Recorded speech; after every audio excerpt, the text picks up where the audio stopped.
Di sini saya akan mempertanyakan soal yang pertama adalah apa yang Anda pahami tentang kerukunan umat beragama? Baik, dalam kerukunan umat beragama, dalam agama saya agama Kristen, kerukunan umat beragama dipahami sebagai kondisi di mana orang-orang yang memeluk agama yang berbeda dapat hidup berdampingan dengan saling menghargai dan menghormati satu sama yang lain. Nah, hal ini sesuai dengan ajaran Kristen untuk saling mengasihi dan tidak membedakan orang berdasarkan latar belakang agama. Ajaran Hindu menekankan pentingnya ahimsa atau non-kekerasan dan toleransi. Dalam konteks ini, setiap agama dianggap sebagai jalan yang berbeda menuju kebenaran dan pemahaman spiritual. Kerukunan dapat menciptakan suasana damai yang memungkinkan semua orang untuk hidup berdampingan dengan harmonis.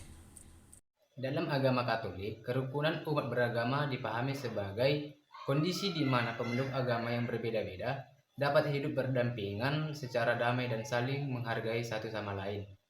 Hal ini sejalan dengan ajaran Gereja Katolik yang menekankan pentingnya dialog, toleransi, dan persaudaraan antar umat beragama.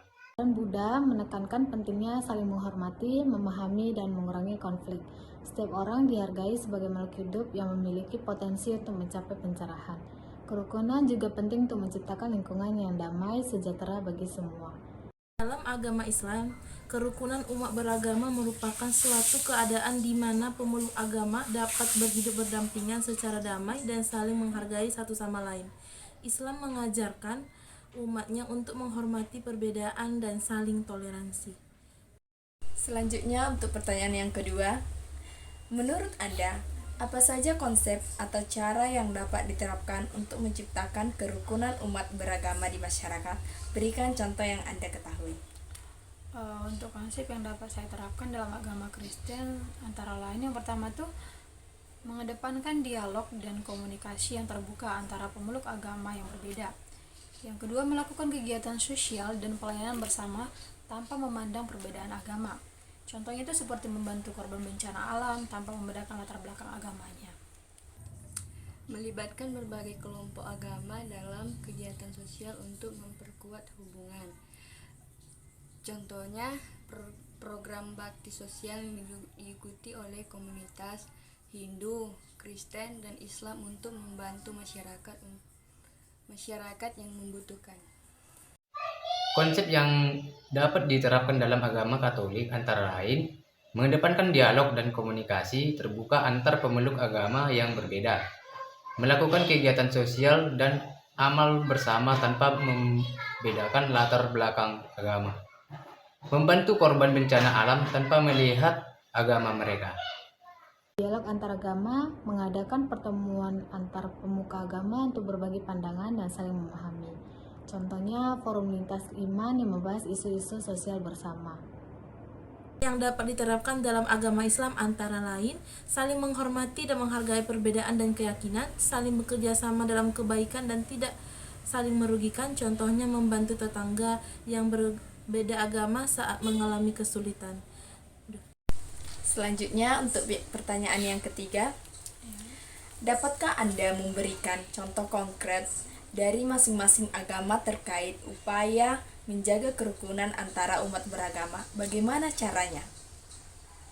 Dalam agama Kristen, contoh upaya menjaga kerukunan antar umat beragama tuh ya menghindari pernyataan atau tindakan yang dapat menimbulkan konflik atau masalah kebencian antara agama. Terus mengadakan acara lintas agama untuk saling bertukar pikiran dan memperkuat persaudaraannya. Itu sih. Hindu mengadakan upacara puja bersama yang terbuka untuk semua orang, tanpa memandang agama, untuk memanjatkan doa bagi perdamaian dunia.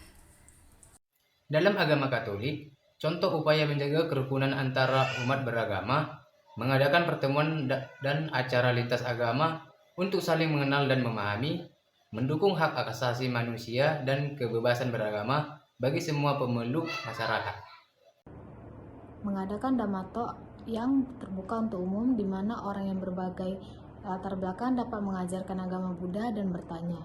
Ini menciptakan ruang dialog yang berpositif. Dalam Islam, contoh upaya menjaga kerukunan antar umat beragama, menghindari perbuatan yang dapat menimbulkan konflik seperti mencela atau menghina agama lain, menjaga silaturahmi dan saling berbagi dengan tetangga yang berbeda agama.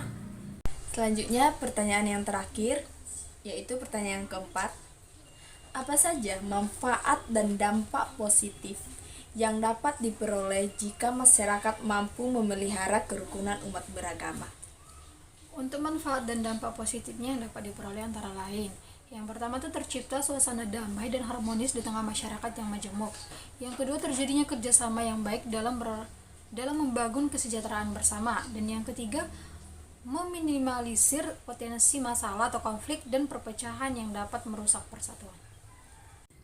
Kerukunan dapat memperdalam pemahaman spiritual dan saling menghormati nilai-nilai yang ada di setiap agama.